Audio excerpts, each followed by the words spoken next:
Aslo xudo xolasa sizlarga bir chegana narxi bilan aytib o'taman. Transformerimiz komplet holatda 5 million 900 ming so'm, lulkamiz o'zi 2 million 900 ming so'm, shkafi 1 million 900, kamoti 1 million 400 ming so'm. Neoklassika fasonimiz komplet holatda 3 million 500 ming so'mdan 3 million 200 ming so'mga tushirilgan. Bularimiz ikki xil variantda turibdi hozir.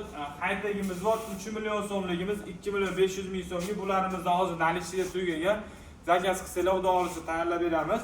Xo'p, bundan tashqari shkaf kravatlarimiz podroskovoy holatda. Kravatimiz 180 ga 80 lik bo'ladi. Katta bo'lguncha yotaveradi. 14-15 yashargacha. Shkafimizga katta beshilga tushaveradi. 45 lik bo'ladi.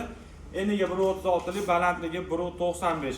Komplektlarimizni kimga kerak bo'lsa, pastda nomerlar qoldiramiz. Aloqaga chiqsanglar, batafsil tushuntirib beramiz. Undan tashqari Instagram sahifamizga o'tadigan bo'lsanglar, har xil labellarimiz bor. To'liq obzorlarni qilganmiz. Ma'lumot uchun pastda nomerlar qoldiramiz. Bemalol aloqaga chiqib, o'zingizlarning mahsulotingizni zakaz qilishingiz mumkin. Hammanglarga sog'lik tilaymiz.